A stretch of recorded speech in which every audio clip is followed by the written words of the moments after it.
They shoved me into the back seat and closed the door on my world. Rain slapped the window and I could feel the tied stack of letters press cold against my ribs.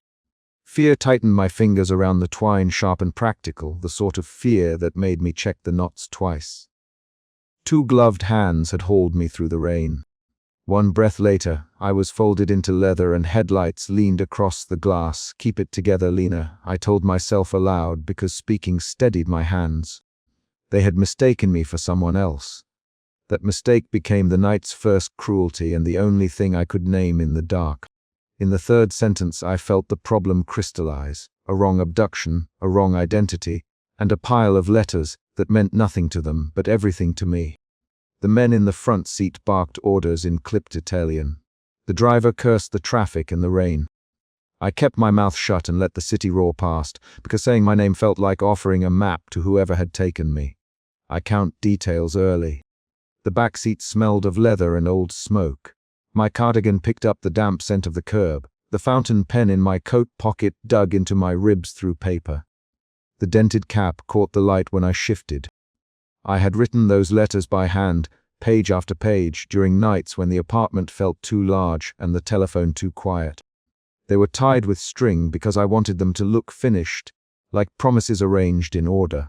Silence in the car broke when the sedan slowed and a door opened. A long shadow filled the doorway.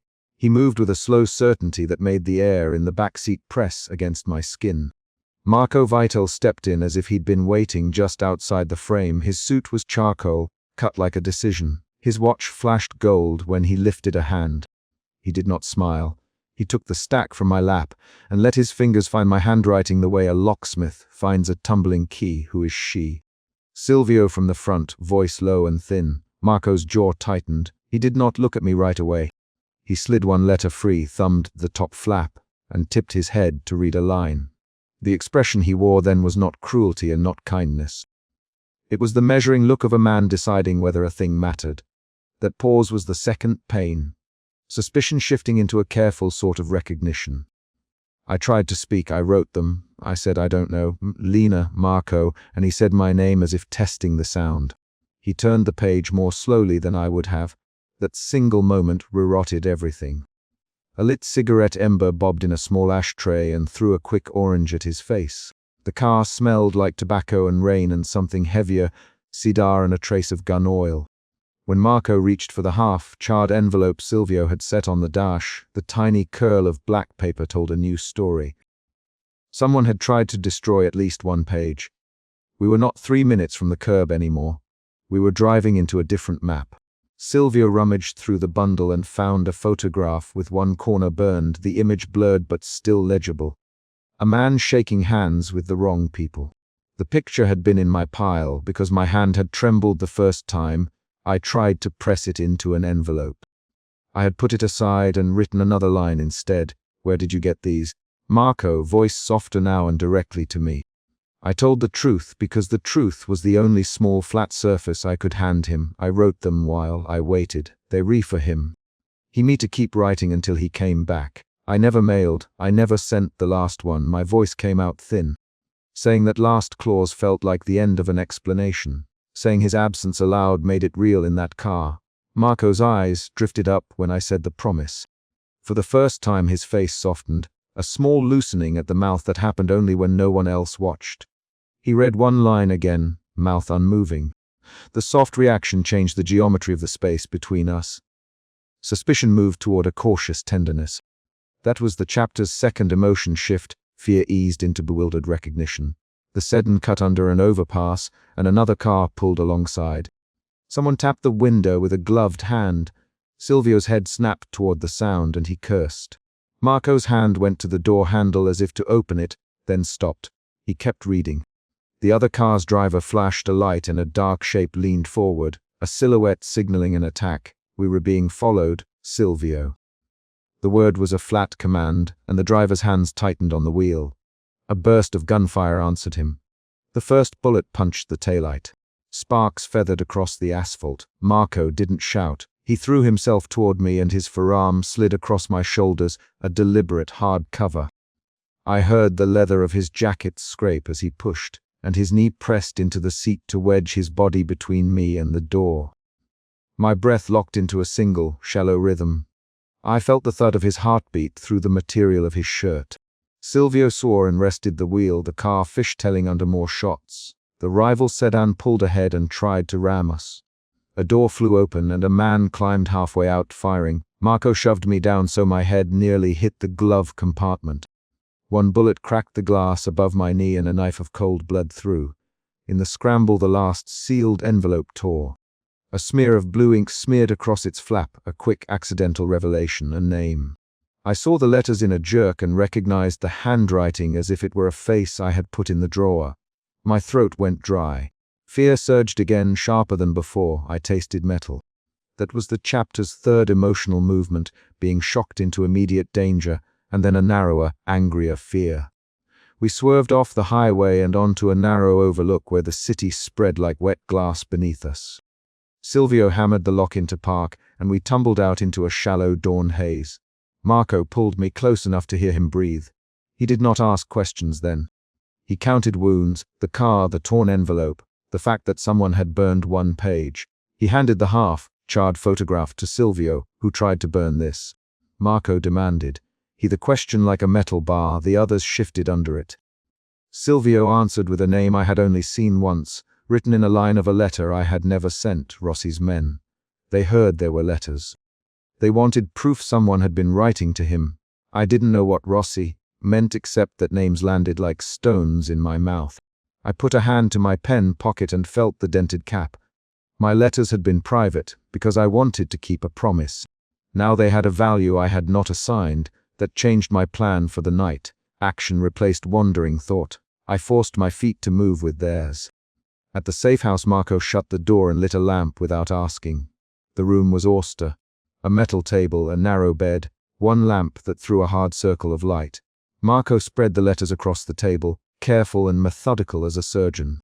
He inspected the torn envelope by the lamp and smoothed the pages like someone aligning tiles.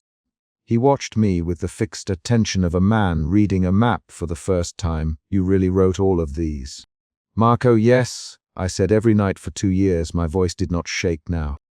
I felt a private steadiness, the kind that comes from naming facts. I wrote because he promised he'd come back.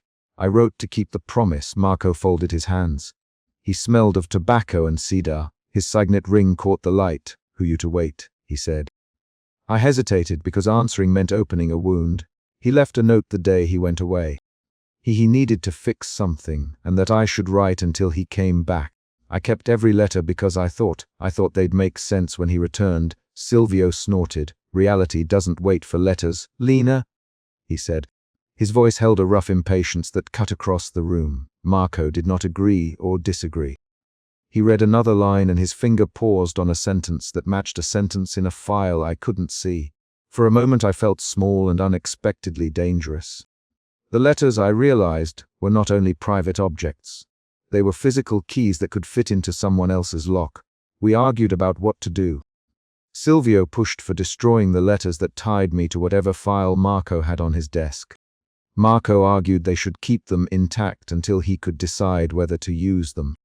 The exchange tightened like a wire between two poles. Burn them. Silvio insisted. Not yet, Marco, let me see them all. If Rossi's men saw these, they will hunt the sender. Silvio, they will trace them back.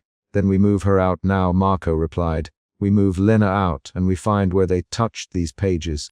The conversation went rapid for a few lines, the three of them circling decisions. The argument contained 6 quick exchanges, each line short, each name in the sentences marking direction. I watched them argue and felt an odd, startling calm arrive like a human reaction. That calm was not peace. It was a decision forming in my chest. If they were going to use the letters as evidence, I would not let them be taken without my voice attached. I stood up and folded a page back into the bundle. You're not burning them without my say, I said.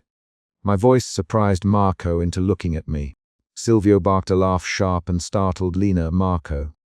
He my name slowly, and for the first time the control in his voice broke into something that sounded like concern. You can question the truth of my waiting, I continued. But you can't erase what I wrote. Not without asking me. My hands were steady as I said it. I felt the shape of choice in them. Silvio's mouth compressed. Marco's face smoothed into a mask of measurement that didn't tell me what he would do. He looked at the pages and then at the half-charred photograph. Then he did the thing I hadn't expected. He reached across the table and placed his hand over mine. "Then we keep them safe," he said. "For now." His voice was low. He did not explain who we included, but his hand on mine set the night's next rule. That contact did something immediate. My breath hitched, and whatever small distance had existed between a woman who had kept letters and a man who lived inside the reach of danger folded. The emotion shifted again. Fear moved into a strange, reluctant relief. I felt steadied by his weight, by the fact that he had chosen to shield rather than discard. We did not get a full night's sleep. In the hours before dawn, Marco paced while Silvio checked the locked gate and the windows.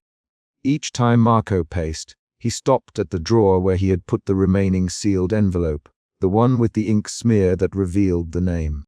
He stared at it the way someone stares at a wound. Once he opened his palm and let a coin roll across the table. The coin clinked and the sound made me recall small domestic moments. A chipped saucer, a broken lamp, a line of handwriting on paper. Those concrete things kept the fear anchored to the world. When light finally thinned the curtains, I slid the last unopened letter into a small drawer and turned the key. The lock clicked, small and precise.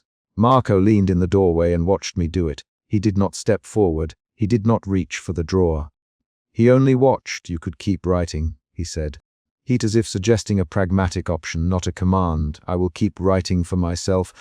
I answered, "Those pages are mine. They are the record of what I promised." Silvio grunted, a short, satisfied sound. Marco closed the safe-house door behind him with 2 measured steps and then stopped to look back. I heard his breath in the space between us. He did not say anything else. He picked up the half-charred photograph and smoothed it as if removing a crease. Then he walked away into the dim hall where he and Silvio would plan next moves. The door shut. I sat on the narrow bed and watched the drawer where my last letter lay. The ink smear named a person I had never met but who had just changed the map of everyone in the room. Outside, a car engine idled and then rolled away. The safe house held the smell of cigarette smoke and wet paper. I set my fountain pen on my knee and felt the dent in the cap again. Marco's silhouette passed the window. The light hit his watch. The night's violence had closed with a small, domestic locking, a drawer, a key, the weight of choice. When he left the doorway, he did not take the letters from me. He did not make me hand them over. He stood in the hall and watched, and in that watching there was a decision he had not yet voiced. I felt it as a pressure, tangible and patient. I locked the remaining unopened letter in the drawer and told myself I was keeping a promise to someone who might never read the page. The last scene of the night was not a scene of triumph or a neat resolution. It was a small, precise action. Wood closing on paper, a metal click, a man watching from the doorway as a woman kept hold of her own story. That click was the chapter's final beat and the only concrete ending I would allow for now. Emotion root, fear. In the first sentences, fear drove every choice. I gripped the letters, I spoke, I told truth. The shifts moved from fear to recognition, then to acute danger, and finally to a wary relief that came with agency. I had started the night as an accidental target. I finished it by choosing the drawer and the key. The consequences were clear. Someone would come for the letters again, someone would read them, and Rossi's name would not stay quietly in a burned corner.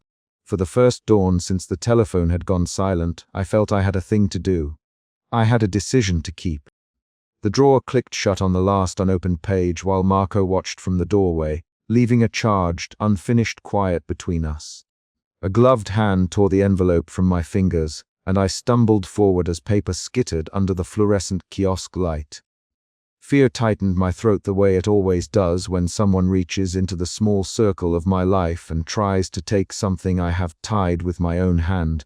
I lunged, then slipped on rain-slicked tiles, and the envelope, white, edged in the ink of a letter I had written 3 nights before, slid under a parked motorbike as a man vanished down the passage between stalls. The cold knot of fear pushed me into motion. The cask was nearly empty. The machine's blue light made the letters look thin and fragile. The stakes were clear. Someone wanted what I had written. That idea, someone hunting my correspondence, pulled at every careful decision I had made since they shoved me into the back seat and closed the door on my world. I moved on my hands and knees, fingers scraping concrete. A woman inside the kiosk looked up. "Miss, you okay?" she asked. Her voice had the tired lift of someone who had worked nights for years. I answered with my hand, pointing. Under the bike, I crawled, feeling the sting of gravel. My fountain pen, dented cap and all, pressed into the palm that reached for the corner of the envelope. I remembered the knot of twine against my ribs when they forced me into that black car. I remembered the rain hitting the window, and the way Marco's men had handled me like a package and not a person. Memory hardened into suspicion, then fear, then a slow, careful anger. By the time I pulled the envelope free, a dark sedan idled at the curb, engine a muted rumble. Two figures stepped from shadow. One moved with a polite silence that didn't belong to the city, a man in a coat who kept his shoulders tight as a box.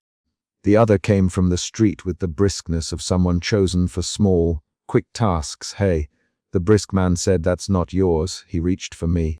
I folded back, clutched the envelope to my chest, and felt my breath shorten. The man smelled of cigarette smoke and petrol. My hands were wet from the rain and from the way the night had already found me. A new sound cut the air. The sedan door opened and a third man stepped out. He carried himself like someone who had learned to control the space around him. He ignored the light, walked through it, and stopped 2 paces from me. The other man, Enzo, stiffened. He was Marco's lieutenant. I had seen him before, his face a clean line with the faint shadow of worry under his eyes. Behind him, another figure remained half hidden by the door. Marco Vital. I had never seen him look bored. Marco moved with a deliberate economy. He came to the alley as if he had been called by a sound he already knew. When Enzo announced, we recovered it. His voice had a softness reserved for things their boss deemed important. Marco held the envelope without touching it, fingers hovering like he was unsettled by paper. He looked at me as if reading the corner of my life. "Lena," he said. He used my name as one usually speaks a small, fragile truth. The way he said it made the air around him warmer and colder at once. I felt suspicion turn into a different motion inside my chest, confusion. Why had he sent men to intercept a petty thief? Why did this envelope justify his presence here? I wanted answers, and I wanted the ground to open under everyone's feet so I could know for certain what lay beneath the satin of his suit. Enzo handed the envelope back with a small, automatic bow. "Someone's been looking for her letters," he said, "not just that thief." A man in a beige jacket was asking around the platforms. He had a photograph like the one we keep for Gianni's people. The name landed like a stone. Gianni meant a rival family, and in that city that meant a question of who lived and who didn't. I felt fear unspool into anger. My letters were supposed to be private. They were meant to be promises I wrote to hold myself together while I waited. Now those promises had become currency. Marco put both hands in his pockets. He did not look at the envelope again. "You were going to mail them tonight," he said. His voice had a cut of disapproval that felt personal. I held the dented pen tighter. "I was going to send them tomorrow morning," I said. "I changed my mind and came here. I thought it would be safer. My sentences were short. It was a small, rigid habit I kept since the first night in the car. I said what I meant and let the actions carry the rest." Detective Alvarez arrived 2 hours later, his coat wet at the hem, badge clipped to the inside of his jacket like a coin someone hides in a shoe. He knocked on the door of the safe apartment and did not look away when we opened it. "This is a disturbance report," he said. "There was a theft at the kiosk. An envelope was taken. Witnesses point to men associated with organized activity." He had plainly, the way someone reads a ledger. He did not ask for names. He did not pretend not to know the smell that followed Marco when he walked. My fear hardened into distrust. If the police were chasing paper, someone had already tied my letters to something bigger. Inside the small apartment Marco had arranged, a single lamp burned over a kitchen table. The recovered letters lay in a stack with the twine still loose. Marco sat across from me and inspected them like a man reading a ledger. He lifted one, unfolded it, and did not hide that he had read a line. I watched his fingers hold my words as if they were glass. "You wrote to him every week, Marco." He did not ask whose eyes had read them before his. He the sentence twice slow to make sure it landed. "You wrote and waited." My throat closed. "Yes." I said. I set the pen down so it clicked against the table. I wrote. I thought it would keep me honest. I thought if I wrote it would be the same as being with him. The lamp made small pools of light on the paper. Outside, rain cut the city into narrow sound. Marco read another line, one I had meant for no one but the man who had promised to return. He paused, then looked up. You talk about names, he said. You mention an ally who crossed you and a family that might want those pages back. His voice did not rise, but I heard a change in rhythm, curiosity sliding into calculation. I tried to grab the sentence back from the space he had created. Those are old words, I said. They were not evidence of anything beyond a regret. I never sent the last envelope. I kept my hands transparent on the table. I wanted him to see I had nothing to hide. He watched me as one studies a ledger and then marks an entry. Enzo lingered at the doorway. When he spoke, his voice was softer than usual. Someone in my circle sold the information, he said. He did not name the person at first. He had the look of someone confessing a small failure. I felt a new emotion, betrayal. Betrayal slid through me like cold water. Enzo had been the man who had shoved me into that car when the first night collapsed. He had been part of the machinery that made me small. I had learned to translate his silences into orders and his orders into safety. Now his admission meant the safe spaces were porous. Who? I asked. My voice came out flat and precise. I needed a name because names are the only things that let you locate a threat. Enzo, nothing for a long breath. Then, Carlo, the name hit like a soft slap. Carlo was Marco's scout who managed small errands and looked after safe drop points. The idea that Carlo would sell information made my anger flare into action. If they had sold one envelope, what else had they sold? If they had sold the place I hid my letters, what else would they betray? I pushed back from the table so the chair legs scraped the floor. Marco's eyes flicked to mine, then to Enzo's. He pinched the bridge of his nose. Carlo will be handled, he said. He did not ask if I was comfortable with what that meant. He pronounced the plan and left the violence unspoken in the space where words had evaporated. An hour later, the stairwell filled with a different sound. Heavy boots, not the polite tread of a man who owned rooms, but the purposeful beat of someone whose job was to force entry. The messenger from Gianni's family came like an announcement. He moved down the stairs with 2 men and a paper envelope tucked inside his pocket. He tried to pull it back when he saw the faces in the doorway. This is a misunderstanding, he said. His voice was thin. Give it back. It belongs to Gianni. He held up a hand to show there was no weapon. Marco leaned into the doorway and smiled with the wrong kind of gentleness. You should not have come here, Marco him. You should not have come for anything that does not belong to you. The messenger's jaw worked. Words turned into hands. The messenger lunged for the letters. Marco moved with the efficiency of a man who practiced restraint until it snapped. He stepped forward, folded his hands, and blocked the reach. The messenger's sleeve tore on Marco's cuff. Enzo and the 2 men took hold of the messenger and pushed him back onto the stair. I heard a bone, thin sound, a breath pulled tight. The messenger pounded against the banister and shouted, You can't hide everything from Gianni. You can't pretend the ledger never existed. Who is Gianni? I asked, because names tied to danger had to be placed and measured. The messenger spat. A man in the south. He wants his pages. He wants her letters. He pointed at me and then at the envelope, as if the 2 things were steps on the same ladder. I stepped between them and held up the envelope like a piece of evidence. My hands trembled. I had an H that began at the base of my skull and ran down my arms. I will not give them back, I said. My voice was steady in a way that surprised me. Marco's eyes found mine and held. He did not take the envelope. He simply said, Then you will keep them where I can guard them. I did not like the sentence. I did not like the ownership implied.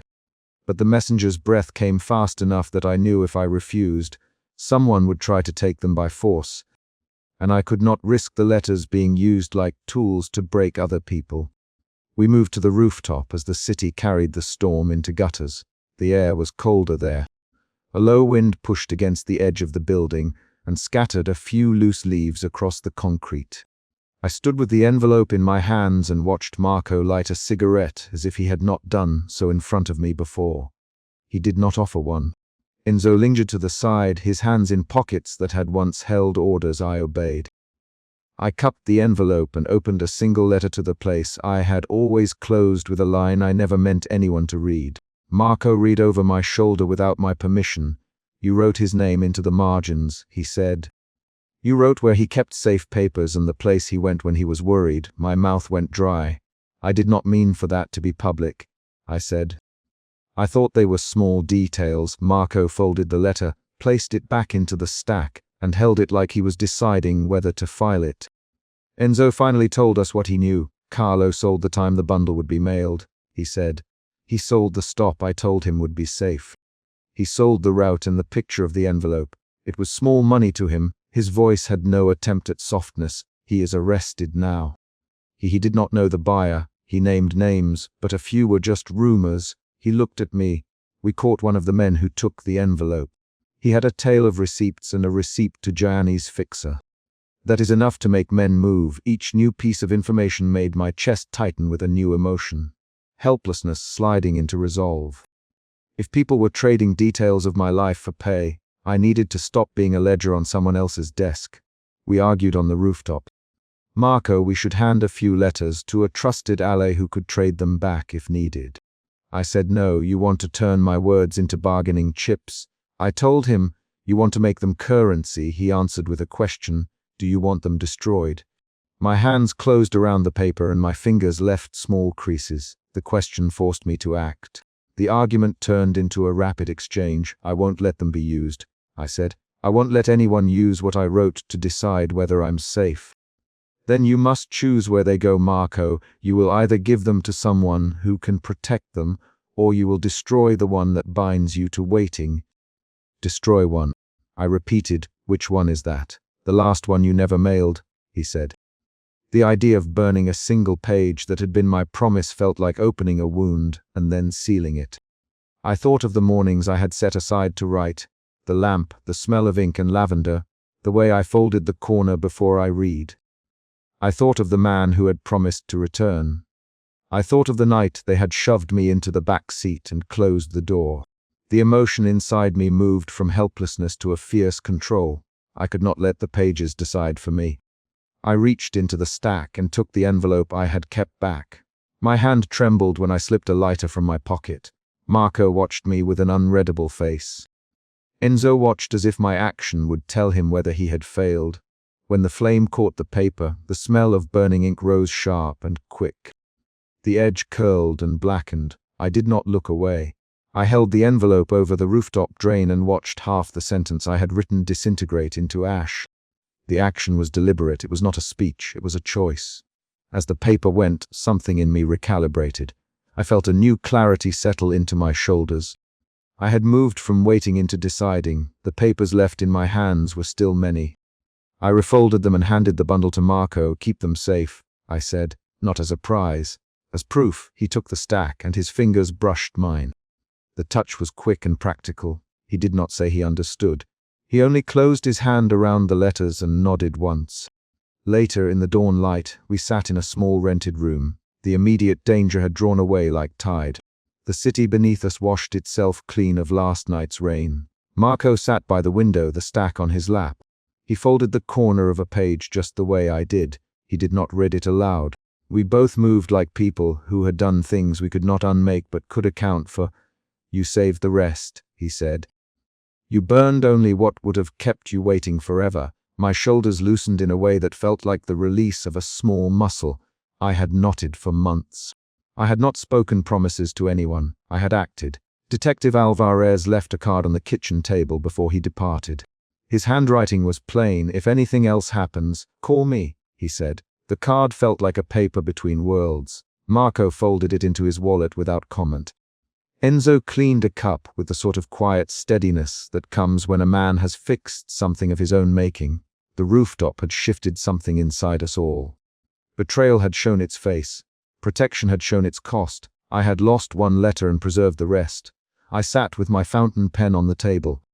The dent in its cap looked small and familiar. At dawn I wrote 3 lines into a fresh page. They were not a promise. They were not a plea. They were a record. I described the thief, the way the envelope had slid, the sound of Marco's coat brushing his leg. I put down Carlo's name and the messenger's shout.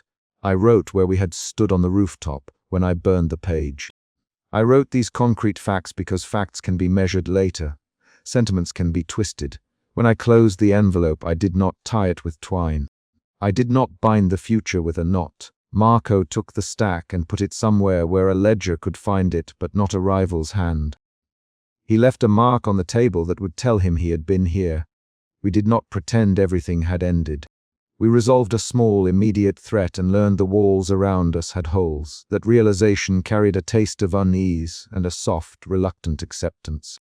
Enzo received a call and left to handle Carlo.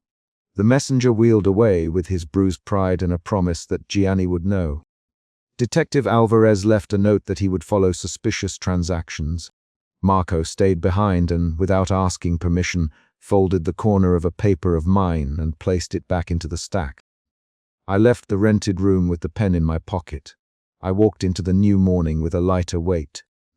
I had lost one page that had kept me waiting, and I had taken the first step toward choosing what I would keep and what I would release.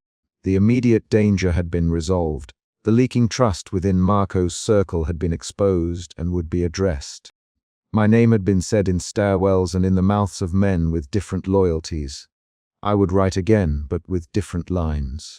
I would not tie my future to a single sealed promise. Outside the door, the city smelled of drainage and coffee. Enzo called my name once, a careful sound, and I answered with my own. Then Marco touched the corner of the envelope I had burned and tucked his lighter into his pocket. The decision had been made on a rooftop under the city's light. The remaining letters lay folded in his hands like a ledger waiting to be counted. They kicked the door open, and the room filled with 2 dark coats and 1 bright, sliding strip of light. Fear tightened my fingers around the twine on the stack. I heard the leather of a boot strike the bedside table and a page tear. "Where are the letters?" a voice barked. I tried to stand and the floor tilted under a sudden shove. Fear was the engine of my first movements that night. It guided my hands before my thoughts. I edged toward the corner where I had hidden the letters beneath the cardigan on the chair. Each step was an equation. Keep the stack intact, keep my throat from screaming, keep the man who had shoved me 2 chapters earlier, who had a habit of appearing in doorways, out of whatever they were about to take. I had learned to move by small calculations since that first rain, slick night when strangers put me into a car and folded me into something not my own. The twine was damp where it pressed against my ribs. I forced my breath out in slow counts to steady the shaking. One of the men grabbed the chair. Paper skittered across the floor. An envelope, the smallest one I had tucked at the back, slipped free and opened as it hit the lamplight, exposing a single line written in my cramped handwriting. I saw the dark coats bend, saw a gloved hand steal for the line, and felt suspicion rise in my chest like an alarm. I lunged. "Don't touch it," I said, and my voice cut through the room sharper than I expected. The nearest man hissed and shoved me back by the shoulder. My shoulder slammed bone, first into the wardrobe. Pain flared and the floor flashed white at the edge of my vision. "Who sent you?" he demanded. "Enzo, they'd be clean." They called him Enzo. I had met Enzo twice before in passing, once outside a letterbox and once with a delivery that smelled of cheap colon. He never looked at me the same way twice. He knelt where the small envelope lay and read the exposed line. He did not show surprise. He only folded the page as if it were a receipt and passed it to the taller man. The taller man moved like a man accustomed to arguments ending when he wanted them to. He glanced up at me. "She keeps things for him," he said. The other man, Enzo, shrugged and handed the folded fragment down a corridor as if it were contraband being sold off. I followed the movement with my eyes and then saw the shadow in the hallway. Marco stood in the corridor, collar straight, hands folded. He did not push his way in. He did not shout. He had walked into a room already in motion, and the room, by some rule I didn't understand, slowed. Gino was with him. Gino's hands were the kind that rifled pockets before questions. Marco looked at the torn line and then at me. For a breath I registered only the way his face softened near his eyes, that small slackening people only saw if they lived in the same room with him at night. I pulled at the smallest envelope as Marco reached for the pile. "Marco," I said. My voice had a new edge, something between anger and pleading. "Give me that. It's mine." The word "mine" came out before I planned it. And it startled me. For years I had written and tied and handed over promises until ownership felt pointless. The envelope was tiny and sealed with a blot of ink. Marco's hand closed around the stack, and then around the envelope with the steadiness of a man who kept fragile things in a locked drawer. He did not open it. That refusal folded the air between us into a question. I stepped forward and reached for the edge of the envelope. Gino put a hand on my wrist with a palm that smelled like oil and tobacco. "Lena, Marco." And his voice was low enough that the men in the room froze on their feet. "Stay back." There was no order in the tone for the men. The command was for me. Suspicion fluttered into anger. "You won't even tell me why?" I asked. My words came out in short bursts. "You took my letters twice.